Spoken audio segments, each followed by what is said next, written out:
Mary Lou's Cook here, joined by Big Sky Player of the Week, Bryce Fowler of Sacramento State men's basketball. Bryce, you handed Northern Colorado their first conference loss of the season with your 30-point performance. What was working well for you?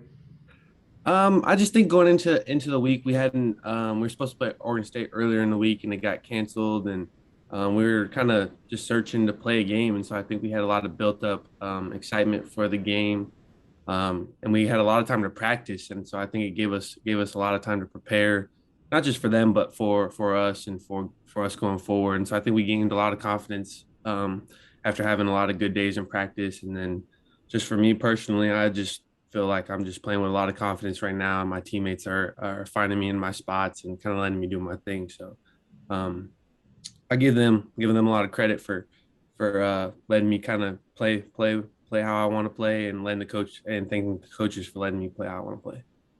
When you say playing how you want to play, what does that look like for you? Just kind of with space on offense, being able to create, kind of play at my own tempo, and not be rushed, and kind of give space. But then if the defense helps or sends any guys to doubles, just letting my teammates know that to be ready for the ball, because I'm not a selfish guy. I'm not out here just looking for myself. I'm trying to win and do whatever it takes to win. Now, you mentioned a word confidence for your team, for yourself. How much confidence do you have handing Northern Colorado their first conference loss heading into the rest of conference season? Yeah, I mean, it's huge for us. I think the first three games, I mean, the first four games we've played against all of the top half of the league. So I think it's been great for us, even though we lost the first three. Just kind of see that we're not far off, and we just have to make some tweaks and things to kind of improve. And I think this is just kind of a step of in the right direction of what we want to do. And I think we just get the confidence and build off it. But no, it's still got a long way to go. We got 16 games left, so it's a long season for sure. So just build off it, and know that we can compete with any team in the league. What are you doing well, and what is your team doing well that you want to see continued throughout the rest of the season? Yeah, I think defensively, I think taking away whatever our opponent's strengths are.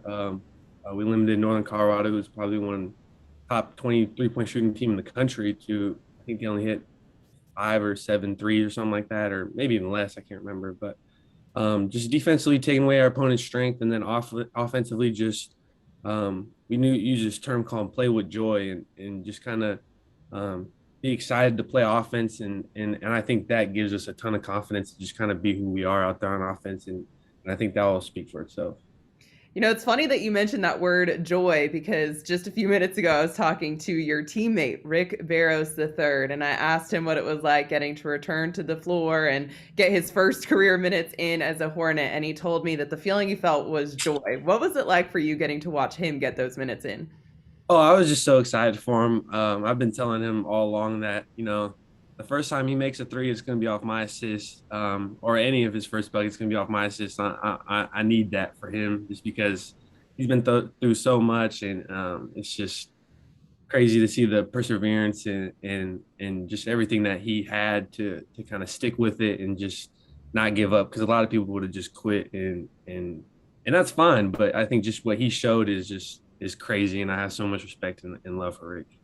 How do you think he served as an inspiration for you and your team?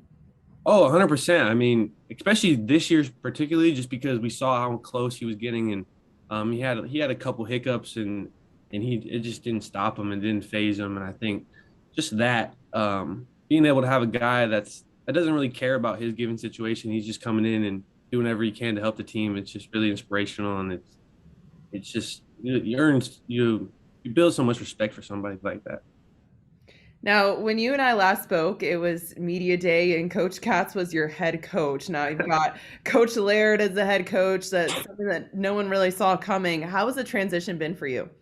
I think it's been seamless. I think you know, it's not like Laird was just some new guy that I just brought in. He's been here the whole time I've been here and way longer than that. So I've kind of built the real relationship with Laird over the past couple of years, and it's not head coach player relationship, which can be different in some places. So it's been really easy for me to kind of transition into that, and I think we have a really good relationship where we can talk about things, and I can kind of be like a coach out there on the court, and he allows me to do that. So I appreciate that, and I think it's been good for me, and I think it's been good for the team. I think we get a real good vibe, and we'll feel confident with him as our coach. Well, you've certainly been with the program for a long time. And so I know that the leadership that you provide to your team is just invaluable. Being with the program for as long as you have, what are you appreciating most this season, Bryce? Um, we have like a countdown for our team, and just kind of every day we count down how many days we have left, and I think it hits home for really for me and for Will Fitzpatrick, because this is all we have left. I mean, we don't have any more years, any more COVID years to hand out. So I think just not taking it for granted, and just being grateful that I have this opportunity. And I think a lot of people would have wished they could have had an extra year in college. And so I'm just try to be grateful for that, and just enjoy every moment I can, and just have as much fun as I can. And I think the success will come with that. What's been the most special part of the season for you so far?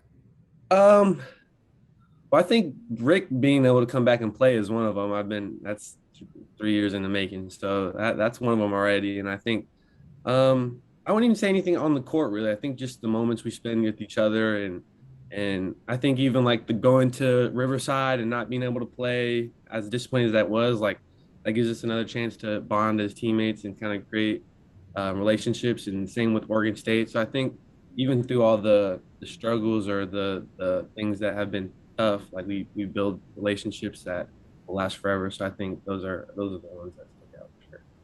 I love it. Bryce, thank you so much for your time and best of luck throughout the rest of the season. Thank you.